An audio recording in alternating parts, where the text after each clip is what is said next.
Hi hello friends, എല്ലാവർക്കും നമ്മുടെ Sumi Mufas tasty കിച്ചണിലേക്ക് സ്വാഗതം. അപ്പം നമ്മുടെ നാളത്തെ മഴതോരും മുമ്പേ സീരിയലിൻ്റെ നാളെ വരാനിരിക്കുന്ന എപ്പിസോഡിൻ്റെ ചെറിയൊരു ഇൻട്രോ പ്രൊമോ കേട്ടാലോ. അപ്പം നമ്മുടെ വീഡിയോസൊക്കെ നിങ്ങൾ കാണുന്നതിനോടൊപ്പം തന്നെ ഒന്ന് ലൈക്ക് അടിക്കാൻ ആരും മറന്നു പോകണ്ട കേട്ടോ. അതോടൊപ്പം ലൈക്കിനൊപ്പം വരുന്ന ഹൈപ്പും കൂടെ നിങ്ങളെല്ലാവരും ചെയ്യുക. എങ്കിൽ മാത്രമേ നമ്മുടെ വീഡിയോസൊക്കെ ഒന്ന് അപ്പായി വരത്തുള്ളൂ. നമ്മുടെ വീഡിയോസ് ചില ദിവസങ്ങളിൽ കുറച്ചൊക്കെ കയറും, ചില ദിവസങ്ങളിൽ വ്യൂ കുറവാണ്. കുഴപ്പമില്ല, നമ്മുടെ വ്യൂസ് ഇൻട്രസ്റ്റ് അനുസരിച്ചിട്ട് അവർ കാണുന്നവർ കാണട്ടെ. നമുക്ക് എന്തായാലും എല്ലാവരോടും നല്ല രീതിയിൽ ഒരു അഭ്യർത്ഥന മാത്രമേ ഉള്ളൂ. എല്ലാവരും നമ്മുടെ വീഡിയോയ്ക്കൊരു നല്ലൊരു സപ്പോർട്ട് തരണം എന്നുള്ളത് മാത്രമേ ഉള്ളൂ. കാര്യം നിങ്ങളെപ്പോലുള്ളവരുടെ സപ്പോർട്ട് ഉണ്ടെങ്കിൽ മാത്രമേ നമുക്ക് ഒരു ചാനൽ ചുമ്മാ നമ്മൾ ഒരു സീരിയൽ ഇട്ടതുകൊണ്ട് കാര്യമില്ലല്ലോ, അത് കേൾക്കാനും അത് സപ്പോർട്ട് ചെയ്യാനും നിങ്ങളെപ്പോലെയുള്ള ഓരോ വ്യക്തികളുടെയും ഒരു സപ്പോർട്ട് തന്നെ വേണം. അപ്പോൾ എല്ലാവരും നമ്മുടെ വീഡിയോസൊക്കെ ഒന്ന് കേട്ട് മുഴുവനായി കേൾക്കാൻ ശ്രമിക്കുക. ഒപ്പം തന്നെ ഒരു ലൈക്ക്, നിങ്ങളുടെ വിലയേറിയ അഭിപ്രായങ്ങൾ കമൻറ്റ് ബോക്സിൽ രേഖപ്പെടുത്താൻ ശ്രമിക്കുക. ഓക്കെ, എല്ലാവർക്കും നല്ലൊരു പ്രതീക്ഷയോടെയാണ് ഞാൻ ഇരിക്കുന്നത്. അപ്പോൾ എല്ലാവരുടെയും സപ്പോർട്ടും പ്രതീക്ഷയൊക്കെ ഉണ്ടാവുമെന്ന് കരുതുന്നു. അപ്പം നമുക്ക് എന്തായാലും അധികം ബോറടിപ്പിക്കേണ്ടതിൻ്റെ നാളത്തെ പ്രൊമോയിലോട്ട് പോകാം. അങ്ങനെ നമ്മുടെ അലീനെ നമ്മുടെ ശരണ്യയെ കാണാനായിട്ട് ചെന്നുവല്ലോ. അപ്പം ശരണ്യയ്ക്ക് ആദ്യമൊന്നും നമ്മുടെ അലീനെ പറയുന്നതിനോടൊന്നും ഒന്ന് റെസ്പോണ്ട് ചെയ്യാനോ ഒന്നും കൂട്ടാക്കിയില്ല. പക്ഷെ പതിയെ പതിയെ അലീനയുടെ ആ ഒരു സാമീപ്യം ശരണ്യയുടെ ഉള്ളിൽ എന്തോ ഒരു വല്ലാത്തൊരു ഫീലിങ്സ് പോലെ ശരണ്യയ്ക്ക് തോന്നുന്നുണ്ട്. കാര്യം എന്ന് വെച്ചാൽ ചേർത്ത് പിടിച്ച്, സ്വന്തം മാറോട് ചേർത്ത് പിടിച്ച് ശരണ്യെ കെട്ടിപ്പിടിക്കുകയും അതോടൊപ്പം തന്നെ ആഹാരമൊക്കെ വാരിക്കൊടുക്കണു. അങ്ങനെ ഒരുപാടൊരു അറ്റാച്ച്മെൻറ്റ് കാണിച്ചപ്പോൾ ശരണ്യയ്ക്കും ഒരു വല്ലാത്ത ഫീലിങ്സ് അലീനയിൽ നിന്ന് കിട്ടുകയാണ്. അപ്പോൾ അവരുടെ മാതാപിതാക്കൾക്കാരുടെ ശരണ്യയുടെ അച്ഛനും അമ്മയ്ക്കും ഇതൊക്കെ കണ്ടിട്ട് അവർക്ക് വിശ്വസിക്കാനേ കഴിഞ്ഞില്ല. കാരണം അലീന പറഞ്ഞിരുന്നു, എനിക്ക് ഒരു പക്ഷേ ശരണ്യയെ തിരിച്ച് ജീവിതത്തിലോട്ട് കൊണ്ടുവരാൻ സാധിക്കും എന്ന് പറഞ്ഞുവെങ്കിലും അവർക്ക് ഇത്രയും ഏറെ വിശ്വാസം ഉണ്ടായിരുന്നില്ല. കാരണം അലീനയുടെ ആ സാമീപ്യം കൊണ്ട് ശരണ്യ ഇത്രയും ദിവസം വീട്ടിൽ വന്നിട്ട് ഒരു 3-4 ദിവസത്തോളമായി ഒരു ആഹാരം കഴിക്കാൻ കൂട്ടാക്കുന്നില്ല. ആരെങ്കിലും എന്തെങ്കിലും ചോദിച്ചാൽ തന്നെ സംസാരിക്കാൻ, അതിന് മറുപടി പറയാൻ പോലും ആ കുട്ടി കൂട്ടാക്കുന്നില്ല. ഒരു ഇരുട്ട് മുറിയിൽ ഇങ്ങനെ കൂടി ചുരുണ്ട് മൂടി ഇങ്ങനെ ഒരു കിടക്കുന്ന ഒരു അവസ്ഥയായിരുന്നു. അച്ഛനും അമ്മയ്ക്കും സഹിക്കാവുന്നതിനേക്കാളേറെ ഒരു ബുദ്ധിമുട്ടായിട്ടുള്ള കാര്യം, ഒരു സഹോദരനുള്ളതാണെങ്കിലും അതിന് ഈ ഒരു അവസ്ഥയിലൊക്കെ തൻ്റെ സഹോദരിയുടെ അവസ്ഥ കണ്ടിട്ട് സഹിക്കാൻ പറ്റാത്തൊരു സിറ്റുവേഷനൊക്കെ ആയിരുന്നു. അപ്പോൾ അതെല്ലാം കുറച്ചെങ്കിലും ഒരു മാറ്റം അലീനയുടെ സാമീപ്യം കൊണ്ട് സാധിച്ചു. അങ്ങനെ ശരണ്യയോട് കുറേ കാര്യങ്ങളൊക്കെ പറയുകയും സംസാരിക്കുകയും കുറേ കാര്യങ്ങളൊക്കെ പറഞ്ഞ് മനസ്സിന് നല്ല ധൈര്യം കൊടുക്കണം. നിനക്കൊന്നും സംഭവിച്ചിട്ടില്ല, നിന്നോടൊപ്പം ഞങ്ങളെല്ലാ പേരും ഉണ്ട്, നിൻ്റെ ജീവിതത്തിൽ ഒരു കുഴപ്പം വന്നിട്ടില്ല, ഇനിയും നീ പഠിക്കണം, നല്ല രീതിയിൽ നല്ല ജോലി മേടിക്കണം, അച്ഛനും അമ്മയും സങ്കടപ്പെടുത്തരുത്, ഇനിയെങ്കിലും നല്ല രീതിയിൽ. അപ്പോൾ നമ്മുടെ ശരണ്യ പറയുന്നുണ്ട്, ചേച്ചി അത് അപ്പം പറയും, ശാലീന പറയും, വേണ്ട നീ ഒന്നും പറയണ്ട, എനിക്കറിയാം അവനെ നീ വിശ്വസിച്ചു ആത്മാർത്ഥമായിട്ട് സ്നേഹിച്ചു, പക്ഷെ അവൻ നിന്നെ മറ്റൊരു കണ്ണിലാണ് കണ്ടിരുന്നത്, അത് തിരിച്ചറിയാൻ നിനക്ക് പറ്റാണ്ട് പോയി. സാരമില്ല മോള്, നിനക്കൊന്നും പറ്റിയിട്ടില്ല, എന്തായാലും നീ നിൻ്റെ ജീവിതം ഇങ്ങനെ ഈ ഒരു പേരിൽ ഒരു ഇതാക്കി കളയാനുള്ളതല്ല. നിനക്ക് ഇനിയും നല്ലൊരു ജീവിതം നിൻ്റെ മുന്നിൽ കിടക്കുകയാണ്.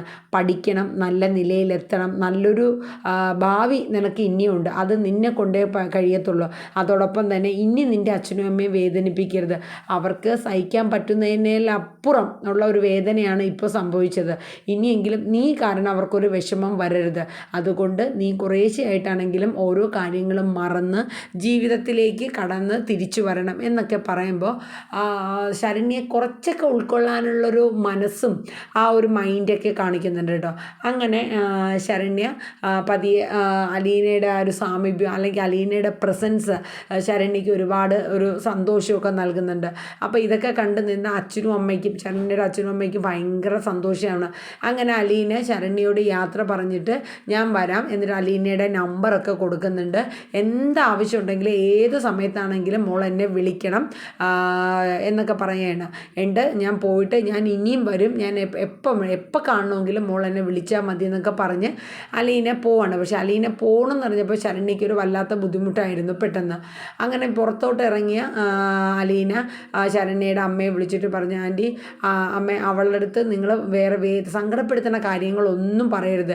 ഈ സമയത്ത് എത്രത്തോളം അവളെ ചേർത്ത് പിടിക്കാൻ പറ്റുമോ ആ രീതിയിൽ തന്നെ നിങ്ങൾ അവളെ ചേർത്ത് പിടിക്കണം. കാരണം ഈ സമയത്ത് അവൾക്ക് കുറച്ച് ദിവസമൊക്കെ നമ്മൾ നല്ലൊരു സപ്പോർട്ട് കൊടുക്കണം.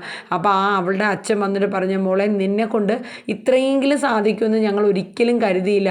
ആശുപത്രിയിൽ നിന്ന് വന്നിട്ട് ഒരു പച്ച വെള്ളം അവൾ ഇന്ന് വരെ കുടിക്കാനായിട്ട് കൂട്ടാക്കിയില്ല. അതുകൊണ്ട് മോൾ ഇത്രയെങ്കിലും ചെയ്തു തന്നതിൽ ഞങ്ങൾക്ക് ഒരുപാട് സന്തോഷം എന്നൊക്കെ പറഞ്ഞ് ആ അച്ഛനും കരഞ്ഞുകൊണ്ട് കുറേ കാര്യങ്ങളൊക്കെ അലീനയുടെ കൂടെ പറയുന്നുണ്ട് കേട്ടോ. അപ്പോൾ ഇതേ സമയം നമ്മുടെ ബാലചന്ദ്രൻ്റെ വീട്ടിലോട്ട് ആ SI വരെയാണ്. അപ്പോൾ വന്ന് ബെല്ലടിച്ചപ്പോൾ ബാലചന്ദ്രൻ പുറത്തോട്ട് വരികയാണ്. അപ്പോൾ വരുന്ന സമയത്ത് ബാലേന്ദ്രൻ ചോദിച്ചു, എന്താണ് സാറേ ഇനിയും എന്തെങ്കിലും ചോദ്യം ചെയ്യലോ തെളിവെടുപ്പോ അല്ലെങ്കിൽ അങ്ങനെ എന്തെങ്കിലും ഉണ്ടോ എന്ന് ചോദിക്കുക. അപ്പോൾ SI പറയും, ഞങ്ങൾ അതിനൊന്നും വന്നതല്ല, നിങ്ങൾക്ക് ഉപകാരപ്പെട്ട ഒരു കാര്യത്തിന് വേണ്ടി വന്നതാണ്. ഇനി എന്ത് ഉപകാരമാണ് സാറേ ഞങ്ങൾക്ക് വേണ്ടി ചെയ്യാൻ നിങ്ങൾ ഉദ്ദേശിക്കണമെന്ന് നമ്മുടെ ബാലേന്ദ്രൻ SIയോട് ചോദിക്കുകയാണ്. അപ്പോൾ SIയുടെ ഫോണിൽ നിന്ന് ഒരു വീഡിയോ ക്ലിപ്പ് എടുത്ത് കാണിച്ചു കൊടുക്കുകയാണ്. അത് കണ്ട ബാലചന്ദ്രൻ ആകെ അന്താളിക്കുകയാണ്. നോക്കിയപ്പം അലീനയെ കുറേ പേര് ചേർന്ന് മണ്ണെണ്ണ ഒഴിച്ച് പിടിച്ച് ഇങ്ങനെ വെച്ചിട്ട് മണ്ണെണ്ണയൊക്കെ ഒഴിക്കുന്ന സീന്. സാറേ എൻ്റെ മോൾക്ക് എന്തെങ്കിലും പറ്റിയോ സാറേ, എന്താ അവളെവിടെയാണ് എന്നൊക്കെ ചോദിക്കും. അപ്പോൾ പറഞ്ഞ് ഇങ്ങനെ ശരണ്യരെ വീട്ടിൽ പോയപ്പോൾ പെട്ടെന്ന് അവർക്കത് നിങ്ങളെ വീട്ടിൽ നിന്നാണ് എന്നുള്ളത് അറിയാമല്ലോ, അലീന നിങ്ങളുടെ വീട്ടിലുള്ളതാണെന്നും അവിടുത്തെ സെർവൻ്റ് ആണെന്നൊക്കെ ആണല്ലോ ആൾക്കാർക്ക് എല്ലാവർക്കും അറിയാമല്ലോ. അപ്പം ആ കുട്ടിയെ സ്വാധീനിക്കാനായിട്ട് വന്നതാണെന്ന പേരിൽ നാട്ടുകാരെല്ലാവരും കൂടെ ഇടഞ്ഞതാണ്. പക്ഷേ നിങ്ങൾ എന്ത് ഭാവിച്ചാണ് ആ പെൺകുട്ടിയെ ഒറ്റയ്ക്ക് അവിടെ വിട്ടത്? ആരെങ്കിലും അങ്ങനെ ചെയ്യുമോ? എന്തെങ്കിലും പറ്റിപ്പോയിരുന്നുവെങ്കിൽ എന്ത് സമാധാനം പറയാം? ഞാനിപ്പോൾ വന്നത് വേറൊന്നുമല്ല, ഇനിയെങ്കിലും ഇതുപോലെയുള്ള മണ്ടത്തരങ്ങൾ കാണിക്കാണ്ടിരിക്കുക എന്നൊക്കെ പറഞ്ഞ് ബാലചന്ദ്രനോട് പറഞ്ഞിട്ട് അവർ പോവാണ്. കാരണം എന്തെങ്കിലും വന്നിട്ട് പിന്നെ ഞങ്ങളോട് സാറേ അതാണ് സംഭവിച്ചു എന്ന് പറഞ്ഞിട്ട് കാര്യമില്ല. ഇത്രയും പറഞ്ഞിട്ട് ആ SI അവിടെ നിന്ന് പോവാണ്. ഇതേ സമയം തന്നെ ബാലചന്ദ്രൻ പെട്ടെന്ന് അലീനെ വിളിക്കുകയാണ്, മോളെ നീ എവിടെയാണ്? അപ്പോൾ അലീന പറഞ്ഞു, അച്ഛൻ ഞാൻ ഇപ്പം തന്നെ ഇവിടെ നിന്ന് തിരിക്കൂ എന്നൊക്കെ പറഞ്ഞ് ഫോൺ വെക്കുകയാണ്. അപ്പോൾ ബാലചന്ദ്രൻ ആകെ ടെൻഷന്. അപ്പോൾ ഇതേ സമയം ശരണ്യയുടെ വീട്ടിൽ നിന്ന് ഇറങ്ങി അലീന നേരെ നമ്മുടെ ഷാജിയുടെ വീട്ടിൽ പോവാണ്. അപ്പോൾ ഷാജി പറഞ്ഞിരുന്നു തിരിച്ച് ഞാൻ വീട്ടിൽ കൊണ്ടാക്കാം എന്നുള്ളത് പറഞ്ഞിരുന്നു. അപ്പോൾ ഷാജിയുടെ അമ്മയും സഹോദരിയൊക്കെ അവിടെ ഉണ്ടായിരുന്നു. അപ്പോൾ അലീനയെ കണ്ടപ്പോൾ അവർക്ക് ഭയങ്കര സന്തോഷം. എന്നിട്ട് അവർ ഷാജിയുടെ അമ്മയൊക്കെ അലീനയുടെ അടുത്ത് പറയുന്നുണ്ട്, മോളെ നിൻ്റെ ധൈര്യം ഞങ്ങൾ സമ്മതിച്ചിരിക്കുന്നു കേട്ടോ. അന്ന് ആ ഒരു സംഭവം ഉണ്ടായിട്ട് പിന്നെയും നീ ആ വീട്ടിൽ ചെന്നത് നിനക്കൊരു പേടി ഉണ്ടായിരുന്നില്ലേ? അതിന് ഞാനൊരു തെറ്റും ചെയ്തിട്ടില്ലല്ലോ അമ്മേ. അങ്ങനത്തെ ആ ഒരു സമയത്ത് നമുക്കൊരു പിടിവള്ളി കിട്ടുമ്പോൾ നമ്മൾ അതേ പിടിക്കും. കാര്യം എനിക്ക് അവളെ ഒന്ന് സമാധാനിപ്പിക്കണം. ആ കുട്ടിയുടെ ആ മാനസികാവസ്ഥ എൻ്റെ മനസ്സിനെ വല്ലാണ്ട് ഒലയ്ക്കുന്ന ഒരു കേസാണ്. അവളെ ജീവിതത്തിലോട്ട് തിരിച്ചു കൊണ്ടുവരണം. അതിന് എന്നെക്കൊണ്ട് പറ്റുന്നത് എന്താണോ അതെനിക്ക് ചെയ്യാൻ പറ്റുമെങ്കിൽ ചെയ്യണം. ഞാൻ അത്ര മാത്രമേ കരുതിയുള്ളൂ. പക്ഷേ അത് എനിക്ക് വിജയകരമായി സാധിക്കുമെന്നുള്ളത് ഉറപ്പാണ്. കാര്യം അവൾക്കിപ്പോൾ കുറേ മാറ്റങ്ങളൊക്കെ വന്നിട്ടുണ്ട്. ഇനിയും ഞാൻ ഇവിടെ വരും എന്നൊക്കെ പറയണേ. അപ്പോൾ ഇതൊക്കെ കേട്ടിട്ട് അമ്മ കുറേ കാര്യങ്ങൾ പറഞ്ഞു. എന്നിട്ട് ഷാജിയുടെ അമ്മ പറയാണ്, ശരിക്കും മോളും ഇടുക്കിയാണ്, നല്ല മനസ്സിനൊരു ഉടമയാണ്. കാരണം ഈ ഒരു വീട്ടിൽ വലിയ വീട്ടിൽ ജോലിക്ക് നിന്ന് ആ കിട്ടുന്ന ശമ്പളം എടുത്ത് അത് പാവപ്പെട്ട അനാഥാലയങ്ങളിൽ കൊണ്ട് സാധനങ്ങൾ മേടിച്ചു കൊടുക്കാനും ഒക്കെ മോളെക്കുറിച്ച് കേട്ടെടുത്തോളം മോളെ മനസ്സും അത് ഇന്നത്തെ പെൺകുട്ടികൾക്കൊന്നും ഈ ഒരു മാനസികാവസ്ഥ ഉണ്ടാവില്ല. കാരണം അവർക്ക് കിട്ടുന്ന പണം അവരെ ദൂർത്തടി ചിലവിന് മാത്രമേ ഉപകരിക്കുള്ളൂ. പക്ഷേ മോള് ആ ഒരു മനസ്സല്ല. എനിക്ക് മോളെ ഒരുപാട് ഇഷ്ടമായെന്നൊക്കെ ഷാജിയുടെ അമ്മ പറയുകയാണ്.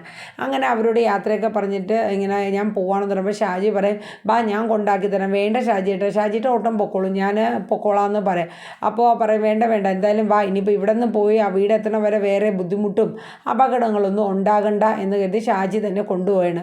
അപ്പോൾ ഈ ഇറങ്ങുന്ന സമയത്ത് നമ്മുടെ ഷാജിയുടെ പെങ്ങളും അമ്മയൊക്കെ ഇങ്ങനെ നോക്കി നിന്നിട്ട് ഷാജിയുടെ പെങ്ങൾ പറയുകയാണ്, അമ്മ ആ ചേച്ചിയെ കാണാൻ എന്ത് രസമാണ്. അപ്പോൾ ആ അമ്മയും പറയുന്നുണ്ട്, അതെ കണ്ട ഒരു അനാഥാലയത്തിലെ കുട്ടിയാണെന്ന് പറയില്ല, ഏതോ നല്ലൊരു കുടുംബത്തെ കുട്ടിയായിരിക്കും. ചിലപ്പോൾ ശരിക്കും ഏതെങ്കിലും നല്ല കുടുംബത്തിൽ ജനിച്ച കുട്ടി തന്നെ ആയിരിക്കും.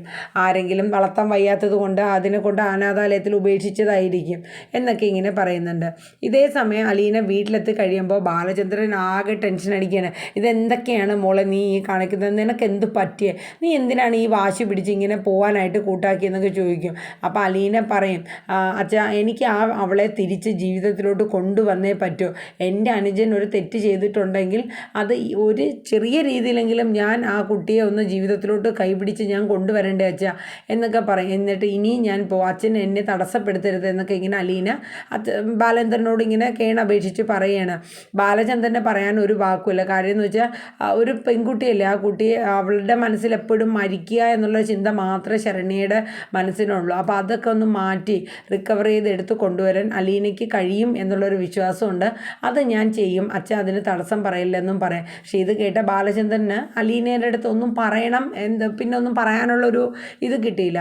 ഇതേ സമയം ഇതിങ്ങനെ ഫ്ലാഷ് ന്യൂസായിട്ട് ഇങ്ങനെ അലീനയെ മണ്ണെണ്ണ ഒഴിക്കാൻ ആൾക്കാരെ ഇങ്ങനെ പിടിച്ചു വെക്കണതൊക്കെ മൊബൈൽ വഴിയൊക്കെ എല്ലാവരും മൊബൈലുകളിൽ എത്തിക്കഴിഞ്ഞു. ഈ സംഭവം അറിഞ്ഞ മനു വേഗം വിളിക്കണം അലീനയെ, വെപ്രാളപ്പെട്ട്. കാരണം മനുവിന് ഇത് കണ്ടിട്ട് സഹിക്കാൻ പറ്റിയില്ല, ഇനി എന്തെങ്കിലും സംഭവിച്ചോ. അപ്പം നമ്മുടെ അലീന ഫോൺ എടുക്കണം, എന്താ മനുവേട്ടാന്ന് ചോദിക്കുക, എന്തൊക്കെയുണ്ട്. അപ്പം മനു ദേഷ്യപ്പെടരുത്, നീ എന്തൊക്കെയാണ് ഈ കാണിച്ച് കൂട്ടണത്, നിനക്ക് എന്താ പറ്റിയെന്നൊക്കെ പറഞ്ഞ് കുറേ ചീത്ത പറയണം. അപ്പം മനുവേട്ട ടെൻഷനൊന്നും അടിക്കണ്ട, പെട്ടെന്ന് ചെന്നപ്പോൾ അവർക്ക് എന്നെ ഉൾക്കൊള്ളാൻ കഴിഞ്ഞില്ല. കാര്യം ഞാൻ അവരെ സ്വാധീനിക്കാനായിട്ട് ചെന്നു എന്നുള്ളൊരു തോന്നൽ അവർക്കുണ്ടായി. അതുകൊണ്ടാണ്, അല്ലാണ്ട് വേറൊന്നുമില്ല മനുവേട്ട, ടെൻഷനൊന്നും അടിക്കേണ്ട. എന്നാലും നിൻ്റെ ധൈര്യം ഞാൻ സമ്മതിച്ചു തരണോ, എന്തെങ്കിലും പറ്റിയിരുന്നെങ്കിലോ. ഒന്നും പറ്റിയില്ലല്ലോ മനുവേട്ട, നമ്മളൊരു നന്മ ചെയ്യുമ്പോൾ എവിടെയെങ്കിലും നമുക്ക് നമ്മുടെ രക്ഷയ്ക്കായിട്ട് ആരെങ്കിലും ഒരാളൊക്കെ വരും എന്നൊക്കെ ഇങ്ങനെ അലീന പറയുന്നു. ഓ വരും, നിന്നോട് പറഞ്ഞു ജയിക്കാൻ, നിൻ്റെ തത്വത്തിനോട് പറഞ്ഞു ജയിക്കാനൊന്നും എന്നെ കൊണ്ടാവില്ല, ഇതുപോലത്തെ മണ്ടത്തരങ്ങളൊന്നും ഇങ്ങനെ ആലോചിക്കാണ്ട് എടുത്തു ചാടി ചെയ്യല്ലേ അലീന എന്നൊക്കെ മനു ഇങ്ങനെ പറയണം. മനുവിന് അലീനയുടെ കാര്യത്തിൽ വളരെയേറെ ഒരു ഭയവും ഭയപ്പാടും ഉണ്ട്. കാരണം എന്ന് വെച്ചാൽ അലീന ഒരു സാധാ ഒരു പെൺകുട്ടിയെ പോലെയല്ല, മനസ്സിന് വളരെയേറെ ധൈര്യവും ചിന്താശേഷിയും ഒക്കെ ഉള്ളൊരു പെൺകുട്ടിയാണ്. എന്ത് കാര്യം ചെയ്യുമ്പോഴും അവൾ ആലോചിച്ച് തന്നെയാണ് ചെയ്യുന്നത്. പക്ഷേ ഈ ഒരു കാര്യത്തിൽ ഇങ്ങനൊരു തിരിച്ചടി പെട്ടെന്ന് ഉണ്ടാകുമെന്ന് അലീന കരുതിയില്ല. അങ്ങനെ ശരണ്യയുടെ വീട്ടിൽ ചെന്നപ്പോഴേ അവരുടെ ഒരു റിയാക്ഷൻ ഈ രീതി വരുമെന്നൊരിക്കലും അലീന പ്രതീക്ഷിച്ചില്ല. പക്ഷേ ഇപ്പോൾ അവർക്ക് എല്ലാവർക്കും അലീനയുടെ സാമീപ്യം ഒരുപാട് ഇഷ്ടമാണ്, പ്രത്യേകിച്ച് ശരണ്യയുടെ അച്ഛനും അമ്മയ്ക്കും. കാരണം അലീനയുടെ ഓരോ വരക്കത്തിലും ശരണ്യയ്ക്ക് അത്രയേറെ ഇമ്പ്രൂവ്മെൻ്റാണ് വന്നുകൊണ്ടിരിക്കുന്നത്. അപ്പം അലീനയ്ക്കും ശരണ്യയെ കാണാനുള്ള ഒരു ഇത് കൂടുതലായിരുന്നു. അപ്പോൾ ഇനി വരും എപ്പിസോഡുകളിലൊക്കെ ശരണ്യയായിട്ട് അവരുടെ കുടുംബമായിട്ടൊക്കെ അലീന കൂടുതൽ അറ്റാച്ച്മെൻ്റ് ആവുകയും അലീന പോവുകയും, പക്ഷെ അതുവഴി രോഹിത്തിൻ്റെ ജീവിതത്തിന് ഒരുപാട് മാറ്റങ്ങൾ വരുത്താൻ അലീനയ്ക്ക് സാധിക്കുന്നുണ്ട്. അങ്ങനെ ഒടുവിൽ ശരണ്യയുടെ വായിൽ നിന്നും ചില സത്യങ്ങളൊക്കെ അലീന മനസ്സിലാക്കുകയാണ് കേട്ടോ. അപ്പോൾ എന്തായാലും നാളത്തെ ഒരു എപ്പിസോഡിൽ ഏകദേശം ഇത്രയൊക്കെ ഇൻട്രോ ഉള്ളൂ.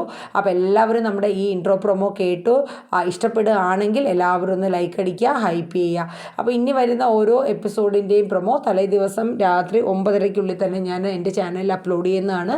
എല്ലാവരുടെയും ഒരു സപ്പോർട്ട് പ്രതീക്ഷിക്കുന്നു. അപ്പോൾ എല്ലാവരോടും ഒരിക്കൽ കൂടി ശുഭരാത്രി പറഞ്ഞുകൊണ്ട് നിർത്തുന്നു. Tata, bye bye, take care, good night.